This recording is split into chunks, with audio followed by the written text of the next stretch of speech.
What to look for when buying a house to flip. You're going to see a lot of problems out there when you're looking at these houses. We're going to talk about how to address those in the upcoming video to turn those from deterrence to attraction.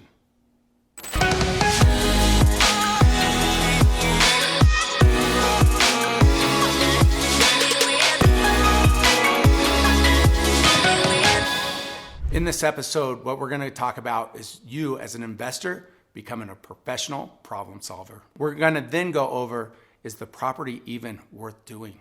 And stay tuned for what we're going to go through is how to increase your profit margin and time on market with this simple trick. So the thing is every property that you're looking at, typically as a rehabber or doing fix and flips, a lot of them that you're going to look at have problems. You are a problem solver. That's really what you're doing. You're solving the problem with the house. What's wrong with it? How do I fix it? This is what you need to look at every house with, because if there's problems, everybody else is seeing it. And sometimes you're getting that house because there are problems and other people aren't seeing the solution. So be the solution and you'll end up getting lots of deals. This is one that you can't necessarily fix. So let's talk about location. Location is key. They always say in real estate, location, location, location. This is so true. You got to make sure that where you're buying, people want to live, that there's a demand for the product that you're going to be putting out. You're going to be looking at the after repair value, or ARV, on these properties. You want to make sure that when you're looking at properties, there's enough margin and the product that, or the house that you're going to flip actually has enough margin in it for you to make money. Some of the things that I look for is there any structural issues? What about the roof, the condition that it's in? You could get down into, what about the gutters, the doors, the windows, the HVAC, the plumbing, the electrical, the cabinets. All of these things need to be taken into consideration, and there needs to be detailed line items for each and every one. Again, you're solving the problem. The more problems that you solve, the more money that you make. In the area that you're looking at investing, a couple things that I always look for, you got to see what are the days on market for your particular asset that you're selling. You don't want to compare if you're buying a 2-bedroom, 1-bath to what's selling as a 3-bedroom, 2-bath. You want to make sure that it's apples to apples when you are looking at days on market. You could find out days on market under most MLS listings like Redfin, Zillow, things like that. And don't look under listed. That's key. A lot of people want to look at what list price is. List price doesn't matter.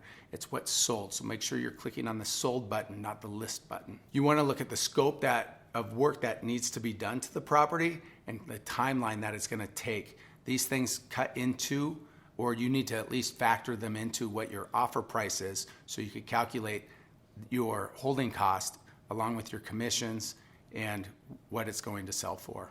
One big thing in real estate is looking at days on market. Days on market is critical because it adds to your holding costs. You may finish a project, but it may be 2-3 months is your average days on market. So look at those type of things when calculating your budget and into your holding costs. Before we go on to the next tip, I'd like for you to go down and subscribe, because we're going to be going over content like this on how to fix and flip properties and maximize your profits. This is a good one. This is something that I like to do to every single property that I'm flipping. I like to go to the next bracket up. What I mean by that is, like, what is the, if I'm flipping a $500,000 house, for example, what's selling at $1 million, maybe $1 million plus? And I try to bring some of those elements into the house that are, nothing super fancy and expensive, but the little things. Maybe it's barn doors, things like that. Maybe it's a certain light bulb that I even bring. But whatever's selling on the higher ticket items, if you could bring some of those, I call them jewelry, down to the lower end price or lower price point houses that your competition's not, guess what's going to happen? Someone that sees those and's been looking and sees your house for significantly less, or they've been dreaming about that other house, and you have some of those elements, you're just going to sell that much faster. Days on market is huge. I always try to find a way to make the house stand out, and you do that through jewelry, you do it through the wow factor, you do it to things that pull on people emotionally, right? So this all falls into place with everything that we've talked about, making sure that you solve the problem, making sure that everything that you're putting in the house is what's selling, but also the jewelry and the wow factor. So things that you want to be aware of is, here's the thing, in today's market right now, you want to make sure that you're not doing huge additions to properties where it's long and drawn out, especially in uncertain times. So I may be able to, or I may want to actually take on properties that are a little bit worse off than most. But that's because I've been doing it for a long time, over half my life now. And I'm not suggesting if you're new, you take some of these things on. Like if stuff had structural issues and it was my first time, I probably would stay away from properties like that. I do stay away from properties with roof issues where they're sagging, things like that.